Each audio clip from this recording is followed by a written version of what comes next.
Report নিলাম এবং election কমিশনে কমপ্লেন করার জন্য মন্ডল প্রেসিডেন্টকে দায়িত্ব দিয়ে গেলাম।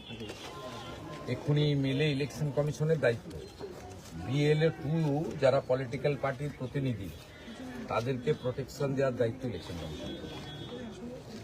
থানাকে কিছু করবে না, থানাকে দিয়ে করাতে হবে।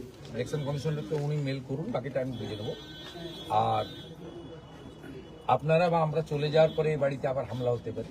এখানকার যে ঘনশ্রী বাগ বলে রাষ্ট্রু বাগ কাউন্সিলর, আগে 125কে জ্বালিয়ে এসছে, এখন 126কে জ্বালাচ্ছে। গতকালই আরেকজন বিএলএ 2 বিজেপির, সে যে বাড়িতে ভাড়া থাকতো তার স্ত্রী প্রেগনেন্ট অবস্থায় আছে, অন্তঃসত্ত্বা, জোর করে রাত্রে বের করে দিয়েছে বিজেপি কর্মীর বাড়িতে পঙ্কজ কুমার সাহু রাখতে। আর একে প্রকাশ্যে দিনের বেলা 11টার সময় মেরেছে, অ্যাবডোমেনে মেরেছে, স্ক্যান হয়েছে, ভমিটিং হয়েছে, বেড রেস্টে আছে। আপনারা ওর মুখ থেকে স্টেটমেন্ট নিতে পারে। আমি যেটা করলাম, প্রথম কথা হচ্ছে দলের পক্ষে আমাদের কর্তব্য আছে, সে কর্তব্য করলাম। ওরা শক্ত আছে। ইলেকশন কমিশনকে কমপ্লেন করতে বললাম, এই সেম কমপ্লেন, তাহলে যদি পুলিশের ঘুম ভাঙে, নইলে পুলিশের ঘুম ভাঙবে না। তৃতীয়ত, ওই বাড়ির গেটে সিসিটিভি লাগাতে বললাম, সে ব্যবস্থা আমাদের দলের লোকরা এক্ষুনি করছে।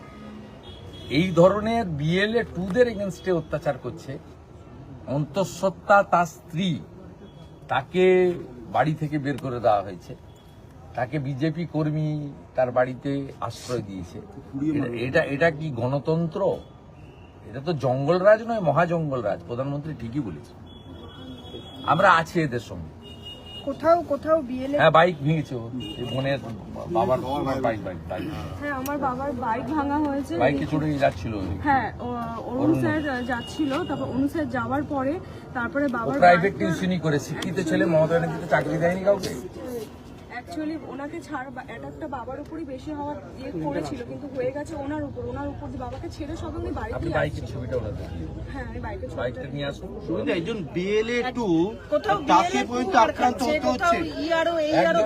আক্রান্ত হচ্ছে, পঙ্কজ সাহু আছে। মানে এটা মানে কেন আক্রান্ত হতে হলো, কেন কেউ থাকবে না, আমরা যা খুশি করবো, যার খুশি নাম তুলবো, যার খুশি নাম কাটবো, যা ছাপ্পা মারবো।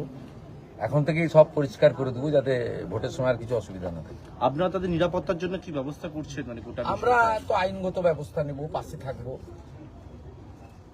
গণতান্ত্রিক ভাবে আন্দোলন করব। আমরা তো আইন ও মেরেছে বলে ওর বাড়ি থেকে মারপিট করতে পারবো না। আগে থেকে কি একটা আতঙ্ক তৈরি করার চেষ্টা করা হচ্ছে এইভাবে বিএলএ 2? বিরোধী রাখবে না, কোনো বিরোধী থাকবে না। এখন থেকেই ইলেকশনের কাজ, হাফ কাজ শেষ করবে। ইলেকশন কমিশনের কাছে, দুটো বেহালাতেই হার, ইলেকশন দুটো কমিশন, বেহালাতেই গোহারান হার। ইলেকশন কমিশনের কাছে পুলিশি নিষ্ক্রিয়তার অভিযোগটাও কি ওরা করবে, বাকিটা তো আমি টেক আপ করবো। পুলিশ কথা না শুনতে পারে, পুলিশের নাম এখন মমতা পুলিশ, জামাতি পুলিশ। ইলেকশন কমিশন তত খারাপ হয়ে যায়নি, সাংবিধানিক বডি। মনোজ আগরওয়াল শিওর উপরও চাপ সৃষ্টি করবো, দিল্লিতে ইসিআইর সঙ্গে টেক আপ করবো। যেমন বসিরহাট টুর এই অবস্থা হয়েছে, এখানকার পুলিশের অবস্থা তাই হবে যদি অ্যাকশন না নেয়।